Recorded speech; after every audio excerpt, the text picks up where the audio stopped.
19 मार्च के दिन हमारे बच्चों का एग्जाम है और मैंने शुरुआत में ही कहा है कि हमारे बच्चों की मैं पूरी तैयारी कराने में कोई कसर नहीं छोड़ूंगा। तो ये 2 प्रश्न पत्र आपको मैं बता रहा हूँ, सेट ए और बी के नाम से है, लेकिन चाहे आपके पास में डी आए या एफ आए, आपको अच्छे से तैयारी करनी है। मैं जितना बताऊं बेटा, सामने सारी चीजें अपन स्पष्ट रूप से नहीं खोल सकते, समझदार के लिए इशारा ही काफी है। चलिए तो देर किस बात की है, फटाफट से ये 2 प्रश्न पत्र आपको सोल्व करा देता हूं। कबीर ने ईश्वर का प्रतीक माना है ना, जिस तरह ईश्वर है ना व्यक्ति को पकाता है, बिल्कुल उसी तरह यानी कच्चे घड़े को कुमार पकाता है, तो इसलिए ईश्वर का प्रतीक उसे बता दिया। खाड़ी बोली गद्य की प्रथम रचना है गोरा बादल की कथा। बेबी हलदार घर के मालिक को इस नाम से पुकारती थी, तातुस। ठीक है, इसके बाद में है आपका संचार शब्द की उत्पत्ति चर धातु से हुई है, जिसका अर्थ क्या है? चलना। झोला है एक, क्या है झोला? झोला है आपका क्षेत्रीय शब्द है। आदिवासियों में शराब पीने की जो लत है वो बढ़ती जा रही है, यहां पर आ जाएगा आपका शराब। कवि पास का जो पूरा नाम है वो है अवतार सिंह सिद्धू पास।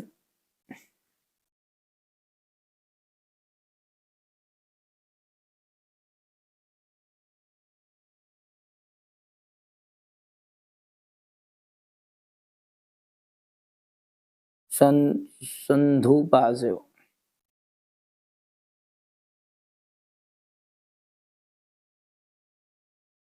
ठीक है, अब मैं लावारिस हूं।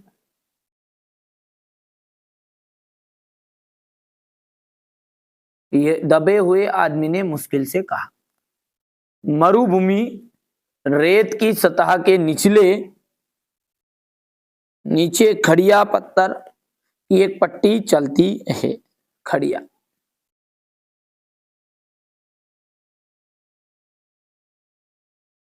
डिकोडिंग जो है एन कोडिंग की उल्टी प्रक्रिया है। डिकोडिंग जो है वो एन कोडिंग की उल्टी प्रक्रिया है।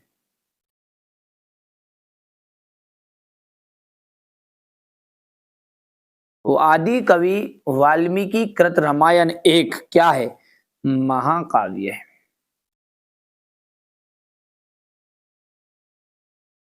आगे बढ़ते हैं और अगला प्रश्न समझते हैं। अगला है आपका जोड़ी। हे भूख मत मचल। ठीक है, तो इसका आपका हो जाएगा ए भूख मत मचल, इसका जाएगा आपका अक महादेवी।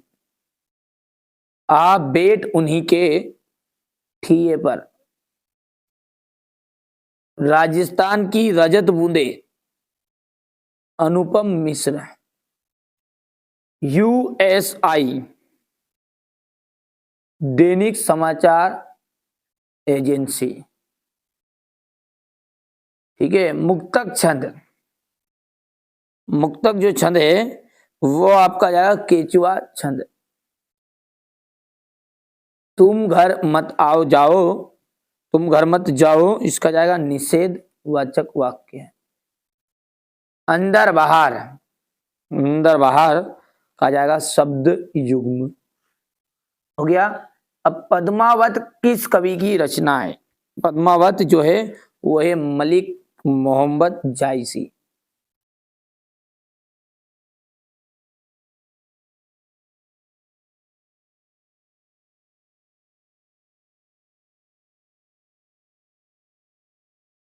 माली दौड़ा दौड़ा किसके पास गया? चपरासी के पास।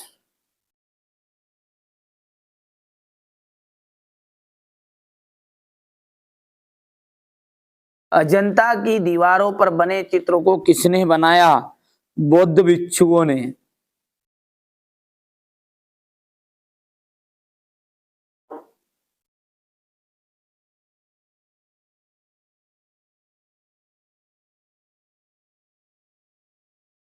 पहला समाचार, भारत का पहला समाचार वाचक किसे माना गया है? नारद जी को।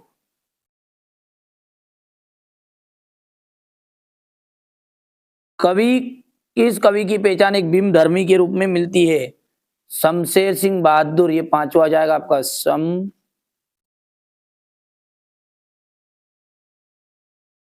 सिंह बहादुर। जहां कारण के होने पर भी कार्य ना हो वहां कौन सा अलंकार होता है?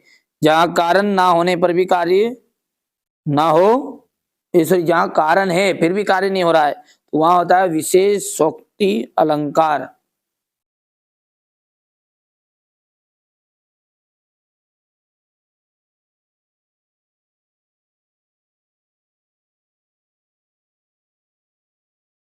दो या दो से अधिक व्यक्तियों के बीच होने वाला संभाषण जो है वो संवाद कहलाता है। और अगला है सत्य सत्य। पंडित अलोपीदीन का लक्ष्मी पर अखंड विश्वास ना था। भैया अखंड विश्वास था, इसलिए ये बात हो गई गलत। बादलों के घेरे कृष्णा सोबती कहानी संग्रह है, ये बिल्कुल सत्य बात है। लता के गानों में करुणा रस विशेष प्रभावशाली रीति से व्यक्त होता है, ये आपका असत्य है। टेलीविजन सबसे प्रभावशाली एवं सशक्त संचार का माध्यम है, ये आपका बिल्कुल राइट बात है। करुण रस का स्थायी भाव क्या है? रति। मुहावरे का प्रयोग, क्योंकि रति नहीं होता शोक होता है, मुहावरे के प्रयोग से भाषा में चमत्कार उत्पन्न करता है, बिल्कुल राइट बात है। अब अगला देखिए, यहां से अपना क्वेश्चन नंबर 6 से आपके क्या है, क्वेश्चन आंसर शुरू है। तो बढ़िया से इसको अपन अच्छे से समझते हैं ना, ठीक है, बढ़िया से समझाऊंगा मैं आपको इसे।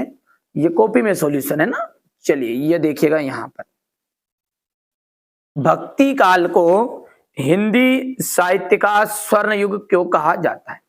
देखिए भक्ति काल में क्या है, सूरदास, तुलसीदास, कबीर, मीराबाई जैसी महान विभूतियां प्रकट हुई। इन्होंने क्या किया, समाज कल्याण के लिए रचना की, ठीक है। इस काल में हमें बहुत बहुत अच्छे धार्मिक ग्रंथ मिले, जैसे रामचरितमानस, ठीक है, आदि, ठीक है, जैसे जिन्होंने हमें नई दिशा प्रदान की। हर समस्या का समाधान हमारे रामचरितमानस में देखने को मिलता है। इस काल में ईश्वर के प्रति उत्कृष्ट प्रेम, समानता का भाव, गुरु महिमा, अहंकार की त्याग का भावना देखने को मिलती है। अतः हम कह सकते हैं कि ये जो काल है ना, हिंदी साहित्य का स्वर्ण युग कहा जाता है। थोड़ा सा छोटा करके बढ़िया से स्क्रीनशॉट आप ले लेना, अब है ना, ये हो गया, ठीक है भैया। अब अगला है नई कविता की विशेषताएं लिखिए। तो ये देखिएगा, नई कविता की विशेषताओं में सबसे पहली है लघु मानववाद का महत्व।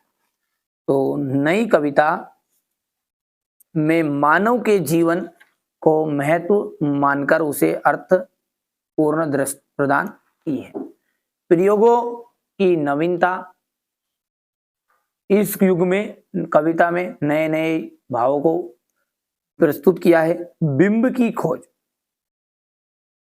इस युग के कवियों ने नए नए बिंबों की भी खोज की है। क्षणवाद का महत्व, बाकी इतने सारे आपको याद करने की जरूरत नहीं है, 3 पॉइंट आपको इसे भी, और एक केवल हेडिंग भी लिख के आया होगा जिसमें भी अपना काम चल जाएगा, ठीक है। अगला है क्वेश्चन नंबर 7 है, मायके आई बहन के लिए कवि ने घर का परिताप, कवि ने जो घर है उसको ये गलत लिख दिया यहाँ पर प्रश्न, घर का परिताप क्यों कहा है? देखिए बहन बड़ी उमंग से अपने मायके आई होगी, है ना, उसने सोचा होगा कि पिता का घर जाकर अपने भाइयों बहनों से मिलूंगी, परंतु वहां जाकर उसे पता चला होगा कि उसका छोटा भाई यानी कि भवानी यानी कवि जो है जेल में है, जिसके कारण उसके मायके में दुख और उदासी छाई हुई है, तो उसे बहुत दुख हुआ होगा। इस कारण उसने परिताप का घर कहा, ठीक है, घर को क्या कहा, परिताप का घर। तो यहां से स्क्रीनशॉट लो। भाषा में झारखंडीपन से क्या अभिप्राय है? भाषा में झारखंडीपन का अभिप्राय है झारखंड के लोगों की स्वाभाविक बोली से। अगला है संकलन त्रयी क्या है? यूनानी नाटकों में तीन समक एकता, यहां से देखिए स्क्रीनशॉट ले लीजिए, ये कहानी के तत्व है, यहां पर देख सकते हैं आप, है ना। ये बढ़िया से करना है कंप्लीट। इसके बाद में अपना लेखिका मियां नसरुद्दीन के पास क्यों गई थी? लेखिका साहित्यकार है, उनकी रुचि ऐसे साहित्य को जानने में है जो सामान्य व्यक्ति ना होकर विशेष हो। मियां नसरुद्दीन को रोटी पकाने की कला में महारत हासिल है। वे अपने पेशे के जो कला मतलब जो क्वालिटी उनके अंदर कला है उसको दर्जा देते हैं। ठीक है, इसे व्यक्ति तो रुचियों और स्वभाव को जानने के लिए नसरुद्दीन के पास वो गई थी। यहां पर आप देख सकते हैं, ये प्रश्न अगला है।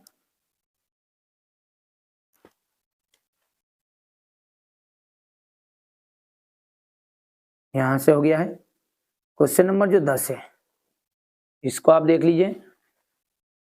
अजंता की जो गुफाएं हैं उनके बारे में आप क्या जानते हैं?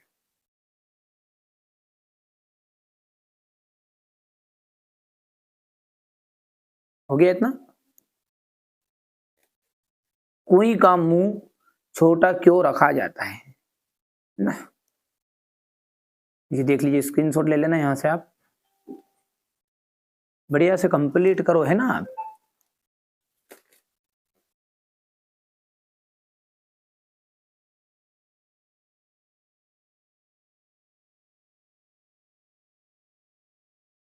औपचारिक पत्र कौन कौन से होते हैं? सरकारी पत्र औपचारिक पत्र की श्रेणी में आते हैं, जो प्राय किसी कार्यालय के विभाग के या मंत्रालय में लिखे जाते हैं। इसका अथवा संचार क्रांति क्या है? हो गया इतना? इसके बाद में यहां से ये पढ़ लोगे, जिसमें कंप्लीट हो जाएगा, ज्यादा कोई दिक्कत वाली बात नहीं है। वक्रोक्ति अलंकार, वक्रोक्ति का मतलब क्या है? टेढ़ी युक्ति, अर्थात जहां पर वक्ता द्वारा बोले गए शब्द का श्रोता अर्थ निकाले, वहां पर क्या है आपका वक्रोक्ति अलंकार है। को तुम इत आए कहां, घनश्याम हो तो कितहु बरसो। ठीक है, वीर रस का तो यहां पर तो देख लीजिए, जब किसी कविता में वर्णित प्रसंग को सुन के ना हमारे हृदय में, ठीक है, उत्साह उत्पन्न हो, भाव आए, तो इस प्रकार का जो रस है ना वहां वीर रस कहलाएगा।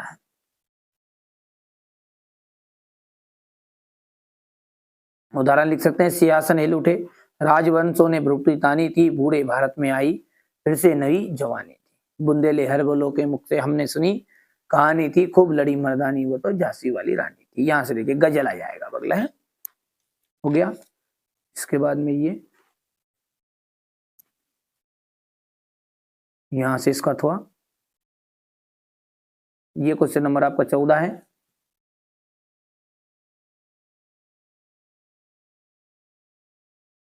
हो गया। इसके बाद में यहां पर ये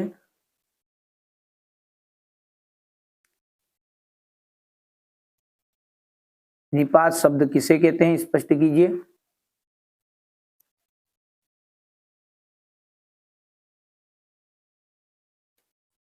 और ये यहां से अगला क्वेश्चन 15 है, ये इसका थुआ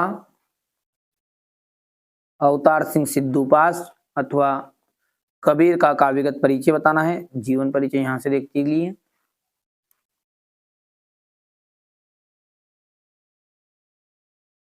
ये अपने एमपी बोर्ड में नहीं आता है ना, रचनाओं से शुरू है फिल्म, ये रचनाएं हो गई। भाव पक्ष लिख देना है, भाव पक्ष के बाद में ये कला पक्ष है, और ये साहित्य में स्थान है। ठीक है, इसके बाद में अगला जो है यहां से देख सकते हैं, लेखक परिचय रहेगा। हो गया इतने, बढ़िया से कंप्लीट कर लेना भैया, है ना। यही पेपर परीक्षा हाल में प्रश्न उत्तर आपको परीक्षा हाल में देखने को मिलेगी। अच्छे से मेहनत करिएगा। जहां हार्दिक संबंध होता है वहां तर्क की गुंजाइश नहीं होती। ठीक है, यहां से देख लीजिएगा, इतना हो गया, इतना ठीक है। ये यहां से, और विज्ञापन लिखना है आपको, जल संरक्षण पर एक विज्ञापन, तो ये विज्ञापन लेखन है, हो गया। और ये यहां से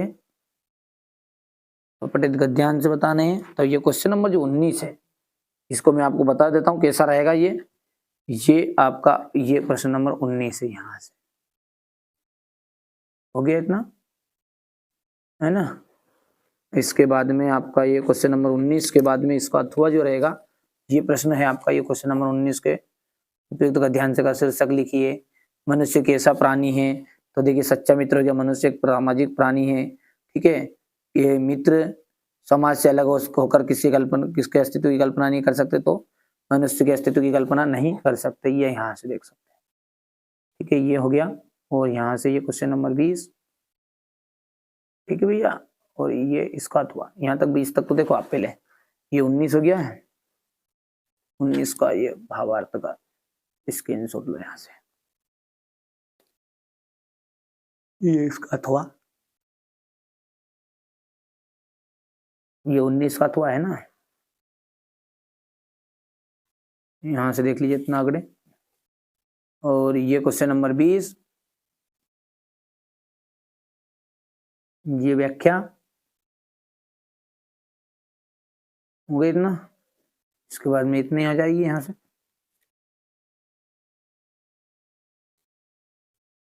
यहां से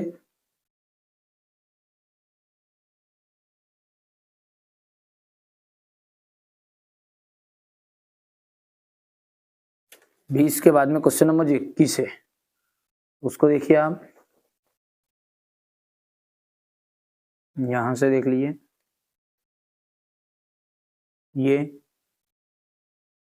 ठीक है, क्वेश्चन नंबर 22 और ये क्वेश्चन नंबर 23। तो ये तो आपका क्वेश्चन नंबर 21 देख लीजिए, यहां से है, और ये व्याख्या है।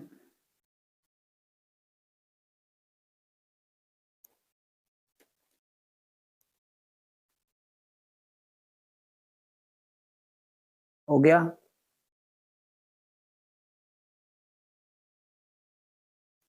इसके बाद में दूसरा हिस्से में ये ले लो, क्वेश्चन नंबर 22 जो है ये। चलिए, तो अब हम सेट ए को अच्छे से सोल्व करेंगे और पूरा सॉल्यूशन के साथ में आपको इसको प्रोवाइड करा रहा हूं। मीरा अपना सर्वस्व मानती है, मीरा जो है कृष्ण को अपना सर्वस्व मानती है। हिंदी का प्रथम उपन्यास माना जाता है, तो हिंदी का जो प्रथम उपन्यास है वो है परीक्षा गुरु। क्या है? परीक्षा गुरु को माना जाता है। चित्रपट संगीत का पर्याय कहा गया है लता मंगेशकर को। इसके बाद में अगला देखते हैं, पटकथा की मूल इकाई है, तो ये दृश्य। संक्षेपण में जो गुण नहीं है, देखिए संक्षेपण में स्पष्टता भी रहती है, संक्षिप्तता भी रहती है, ठीक है, और विस्तार भी रहता है, लेकिन आपकी शुद्धता उसमें नहीं रहती है।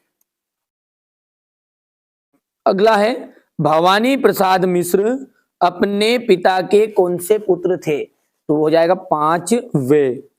कौन से पुत्र थे? 5 वे पुत्र थे। अक्क महादेवी का विवाह जैन राजा कौशिक के साथ हुआ था। यहां पर मैं लिख देता हूं कौशिक। पूरा सॉल्यूशन मिलेगा 1 से लगाकर 23 तक के क्वेश्चन होगा। आप तो जिन बच्चों को वास्तव में अच्छे नंबर चाहिए ना, तो मैं आपको पेपर जो बता रहा हूं ना, उनको आप कंप्लीट करिएगा। ये सेट ए है, इसके बाद में सेट बी है मिलेगा, सेट सी भी मिलेगा और डी भी मिलेगा, पूरा सॉल्यूशन के साथ, यानी कि विथ सॉल्यूशन। धनराम जो है तीसरे दर्जे तक ही स्कूल का मुख देख पाया था, तो यहां पर लिख देते हैं तीसरे। भारतीय संगीत में मुख्य वाद्य वीणा रहा है। जन संचार का लोकप्रिय और सबसे नया माध्यम है इंटरनेट।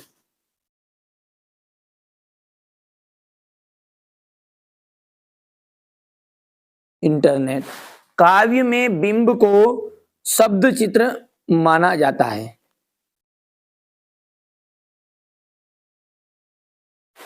ठीक है, इसके बाद में आगे बढ़ते हैं और अगला देखते हैं क्या है आपका। ठीक है, चलिए इसके बाद में अब आगे बढ़ते हैं तो आएगी आपकी जोड़ी। यहां से देखेंगे, वो भी अच्छे से समझ रहा हूं मैं तो, है ना, अच्छे से समझा रहा हूं एक एक चीजों को, ताकि आपको, ठीक है। देखिए यहां पर ये कुल की हानि, ये मिसप्रिंट है यहाँ पर, ये है आपकी कुल की हानि। तो देखिए कुल की हानि का जाएगा परिवार की मर्यादा। ओस के फूल, ओस के फूल है हमारा गद्य संग्रह।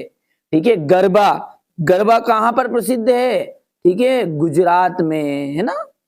चलिए, मानव ज्ञान से संबंधित सूचना, विश्व ज्ञान कोश। विभत्स रस का स्थायी भाव, जुगुप्सा। शब्द युग्म, शब्द युग्म कितने प्रकार के होते हैं, तो 6 प्रकार के होते हैं। एकमात्र सहारा, अंधे की लाठी, इसका एकदम राइट ऑप्शन रह जाएगा। आगे बढ़ते हैं तो एक वाक्य में उत्तर है, ये क्या है अब अगला आपका, एक वाक्य में उत्तर। देखिए क्या है, जगनीक द्वारा रचित कृति का नाम बताना है, तो परमाल रासो।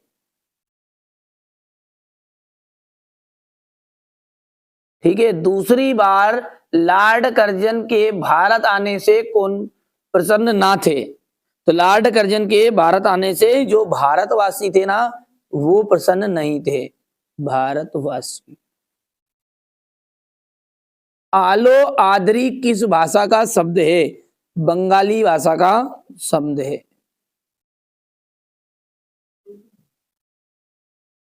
ठीक है, इसके बाद में आपका है हिंदी शब्दकोश में लगभग कितने शब्द है, 5 लाख,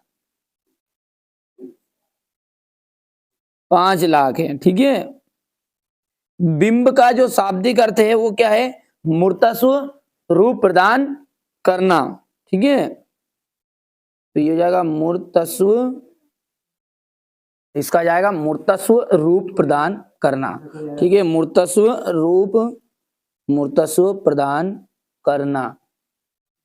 ठीक है, इसके बाद में अगला है, चलिए अब अगला जो है आपका है शब्द गुण कितने प्रकार के होते हैं, तो शब्द गुण जो होते हैं ना 3 प्रकार के होते हैं। कितने, 3 प्रकार के। अपनी करनी पार उतरनी, जो लोकोक्ति का अर्थ क्या है, देखो अपनी करनी का मतलब होता है अपने परिश्रम से ही व्यक्ति को सफलता मिलती है, यानी कि क्या आप कह रहा है ये, कि स्वयं के परिश्रम से ही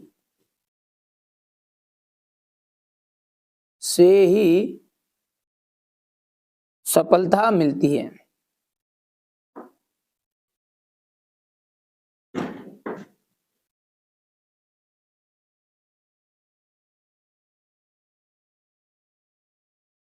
ठीक है, इसके बाद में अगला है आपका धनराम कुशाग्र बुद्धि का बालक था। ठीक है भैया, यहां पर सत्य है या असत्य है, तो धनराम जो था ना थोड़ा मंदबुद्धि बालक था, इसलिए ये हो गया आपका असत्य। आगे की बात करें तो कृष्णा सोबती ने देश भक्ति से संबंधित कहानियां लिखी, असत्य है। तातुस ने बेबी को पढ़ने के लिए बांग्ला अभिधान पुस्तक दी थी, असत्य है। ठीक है, टिप्पणी का मुख्य उद्देश्य मामलों को लटकाना है, असत्य है। रोला जो है एक मातृक, बिल्कुल। और अंतिम जो है आपका, ये भी आपका सत्य रहेगा। अब यहां से आगे के क्वेश्चन आप ध्यान से देखो, और इसका मैं पूरा सॉल्यूशन आपको दे रहा हूं। क्वेश्चन नंबर 6 से कि प्रगतिवाद के 2 कवि और उनकी एक एक रचनाएं बताइए, तो यहां से अपन इनको अच्छे से समझेंगे। ये देखिएगा, बढ़िया से कंप्लीट करना है, हमारा उद्देश्य यही है कि आप अच्छे अंक प्राप्त करें। तो प्रश्न 6 पढ़ते हैं, प्रगतिवाद के 2 कवि और उनकी एक एक रचनाएं। देखिए, नागार्जुन, युगधारा, सतरंगे पंखों वाली प्यासी पथराई आंखें। ठीक है, तो ये सतरंगे पंखों वाली दूसरी रचना होगी, तीसरी है प्यासी पथराई आंखें। केदारनाथ अग्रवाल, युग की गंगा, ठीक है, और फूल नहीं रंग बोलते हैं। हो गया इतना। चलिए अगला देखते हैं, भारतेंदु युग के दो लेखकों के नाम लिखिए। तो प्रताप नारायण मिश्र और चौधरी बद्री नारायण प्रेमधन। अगला है, कबीर ने अपने को दीवाना क्यों कहा है। देखिए यहां पे दीवाना का अर्थ है पागल। ठीक है, किसी के प्रेम में डूबा हुआ व्यक्ति दीवाना कहलाता है। कबीर भी प्रभु की भक्ति में लीन है, जबकि संसार बहा आडंबरों में उलझकर ईश्वर की खोज कर रहा है। इसलिए कबीर ने कहा है कि उन्हें स्वयं को दीवाना कहा है। चलिए अगला देखते हैं, मीरा जगत को देखकर क्यों रोती है। ठीक है, मीरा कृष्ण के प्रति अनन्य की भक्ति जो है अनन्य है। वहां पूर्ण समर्पण के भाव के साथ अपने आराध्य को अपना पति मानकर उन पर अपना सर्वस्व न्यौछावर कर देती है, जबकि सांसारिक लोग निजी स्वार्थ के चलते उनकी आलोचना करते हैं, उन्हें उलाहने देते हैं और उन पर तीखे प्रहार करते हैं, यहां तक कि उन्हें विषपान करने के लिए भी विवश कर दिया जाता है। इसलिए मीरा जगत को देखकर रोती है। बढ़िया से शांति से और धीरे से आप तो बढ़िया से कवर करिए, मैं सारी चीज आपको प्रोवाइड करा रहा हूं। द्विवेदी युग, द्विवेदी युग, द्विवेदी युग की गद्य की कुछ विशेषताएं आपको देनी है। ठीक है, चलिए तो इसको समझते हैं आगे को। देशभक्ति, सबसे पहले ये देशभक्ति। इस युग के काव्य में देश की भक्ति के ऊपर से कविताएं लिखी गई। मानव प्रेम, मानव प्रेम, द्विवेदी युगीन कविताओं में मानवता के प्रति प्रेम की भावना देखने को, भावना विशेष देखने को मिलती है। तो ये आप लिख सकते हैं। तीसरा जो है, देखिए दो पूछता है, 2 नंबर में आता है, 3 नंबर तक आपसे कभी कभी पूछ लेता है ना। तो अंधविश्वासों तथा रूढ़ियों का विरोध। इस काल की कविताओं में सामाजिक अंधविश्वासों तथा रूढ़ियों का विरोध किया गया है। प्राकृतिक चित्रण, द्विवेदी युग की कविताओं में प्रकृति का स्वतंत्र चित्रण देखने को, मनोहारी चित्रण मिलता है और वर्णन प्रधान कविता है। तो ये आपका लिख सकते हैं। अच्छा, अब अगला है, निबंध को गद्य की कसौटी क्यों कहा गया। बहुत ही महत्वपूर्ण प्रश्न आता है। देखिए इसका, इस कथन का तात्पर्य यह है कि पद्य की तुलना में गद्य की जो रचना है उनको संपन्न करना कठिन काम है। क्या कह रहा है कि इस कथन का तात्पर्य यह है कि पद्य की तुलना में गद्य की रचना को संपन्न करना कठिन कार्य है। क्यों है? क्योंकि यदि आप कविता वाली चीज देखोगे ना तो उसमें 4 पंक्ति में से एक पंक्ति भी सही हो जाए है ना, तो कवि की प्रसन्नता लोग करने लगते हैं। लेकिन ऐसा जब लेखक लिखता है ना तो ऐसा नहीं होता है। तो ये यही बात बोल रहा है कि क्योंकि अगर 8 पंक्तियों वाली कविता में यदि एक भी पंक्ति भावपूर्ण लिखी जाती है तो कवि प्रसन्नता का भागी हो जाता है, परंतु गद्य के संदर्भ में ऐसा नहीं देखा जाता है। गद्यकार को एक एक वाक्य सुव्यवस्थित एवं सोच विचार कर लिखना होता है।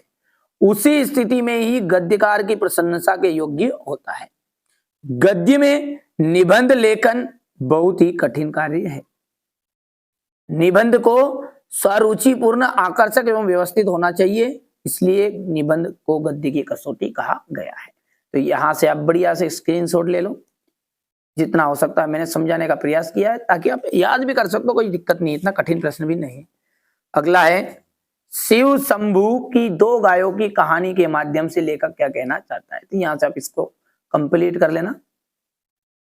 इसके बाद ये तो क्वेश्चन आंसर है, इनको एक एक बार पढ़ोगे ना जिसमें याद हो जाएंगे। आगे बढ़ते हैं और यहां से हो गया इतना। ये क्वेश्चन नंबर 10 है, हो गया। चलिए यहां पर पूछा है कि ले कितने प्रकार की होती है, तो ये देख लीजिए, ले, विलंबित ले, मध्य ले और द्रुत ले। द्रुत ले का मतलब सबसे जल्दी, तीव्र। ठीक है, क्वेश्चन नंबर 11 को आप ध्यान से देखिएगा। इंटरनेट पत्रकारिता में दुनिया को किस प्रकार, ठीक है, समेत लिया है। यहां से देखिए, ये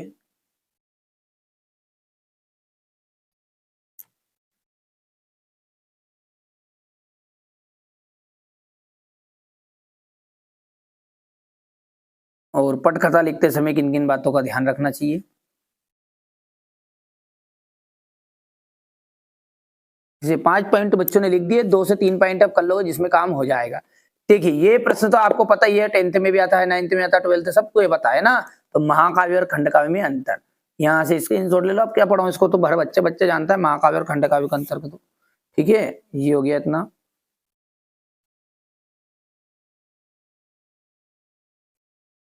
मुक्तक छंद,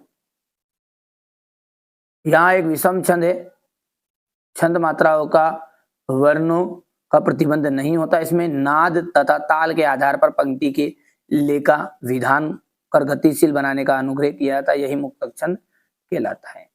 तो इसको देखिए, ये उदाहरण बहुत ही अच्छा रहेगा इसमें कि कोई दीवाना कहता है, कोई पागल समझता है। तो इस तरह से आप इसको कंप्लीट कर लेना, पढ़ो जिसमें, है ना, समझ में आ गया।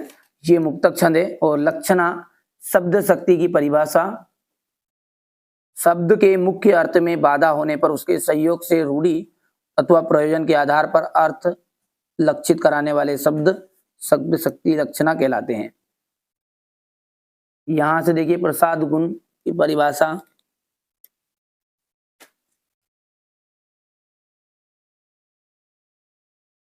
प्रभु जी तुम चंदन हम पानी, जाकी अंग अंग भास समानी, ये इसका उदाहरण रहेगा। ये मुहावरा है, काला अक्षर भैंस बराबर। तो अशिक्षित होना, मोहन की जो पत्नी है उसके लिए काला अक्षर भैंस बराबर है। आंखों का तारा होना, ठीक है, बहुत ही प्यारा होना। तो यहां पर देख लीजिएगा, एक अनंत नाम का लड़का, वो अपने माता पिता के आंखों का तारा, इस तरह प्रयोग कर सकते हैं।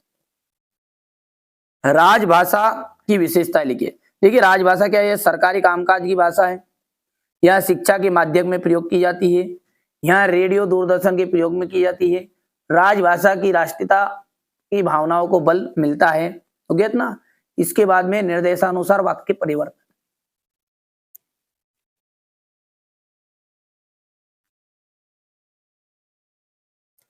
और क्वेश्चन नंबर जो 16 है वो भवानी प्रसाद मिश्र और दुष्यंत कुमार का काव्यगत परिचय आपको देना है। तो यहाँ से देखिए कवि परिचय, वैसे हमारे एमपी बोर्ड में ना ये चीज फालतू चीज पूछते ही नहीं है ना, बहुत समझदार लोग हैं। आपको उसे रचना से पूछेगा, है ना, कहाँ से पूछना है, रचनाओं से। तो आप भी क्यों पढ़ो अभी हाल फिलहाल। यहाँ से देखिए रचनाएं, भाव पक्ष, कला पक्ष,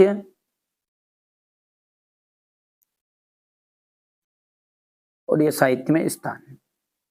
लेते आओ स्क्रीनशॉट तुरंत। ये दुष्यंत कुमार का है ना, ये रचनाएं हो गई है। सूर्य का स्वागत, आवाजों के घेरे, छोटे छोटे सवाल, और साए धूप, साए में धूप। भाव पक्ष, कला पक्ष, और ये हो गया आपका साहित्य में स्थान, है ना। चलिए यहां से देखिए बाल मुकुंद गुप्त, तो ये इसका जीवन परिचय यहां से देखिए। ये इनका साहित्य परिचय लिखना है ना। ये यहां से रचनाएं देखिए, अपनी रचनाएं,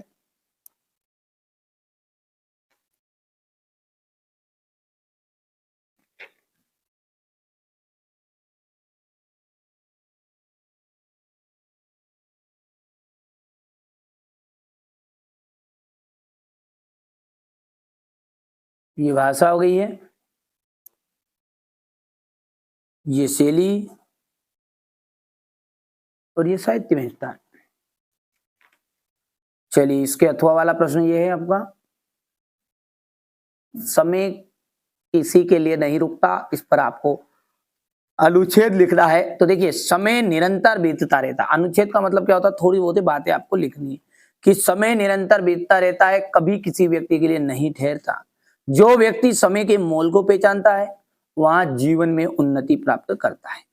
समय बीत जाने पर, कार्य करने पर फल भी प्राप्त नहीं होती, ठीक है। पश्चाताप के अतिरिक्त कुछ भी हाथ में नहीं रहता। उसी तरह जो विद्यार्थी है, अब आपके जीवन विद्यार्थी जीवन में है, तो विद्यार्थी सुबह समय पर उठता है, दैनिक कार्य पर करता है, ठीक है, पर समय पर तथा समय पर ही सोता है, वही आगे चलकर सफलता व उन्नति प्राप्त कर सकता है, ठीक है भाई साहब। ठीक है, जो व्यक्ति आलस में आकर समय को गवा देता है फ्यूचर यानी कि भविष्य उसका अंधकार में हमेशा हो जाता है। संत कवि कबीरदास जी ने भी कहा है, काल करे सो आज कर, आज करे सो अब, पल में परले होएगी बहुरी करेगा कब।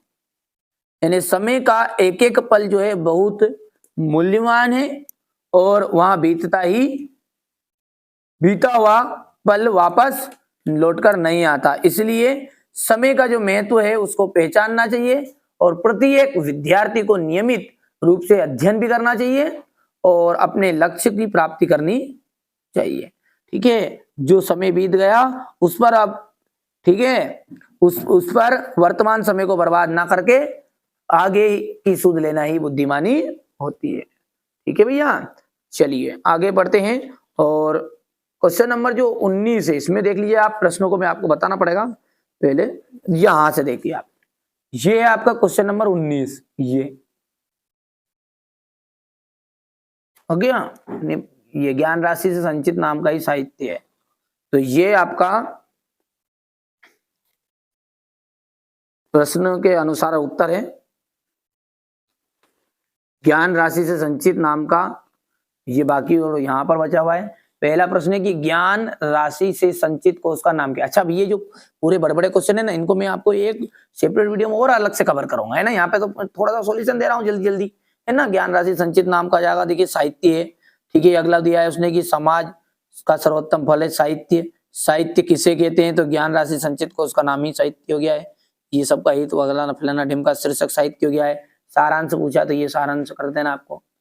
ठीक है, हो गया इतना।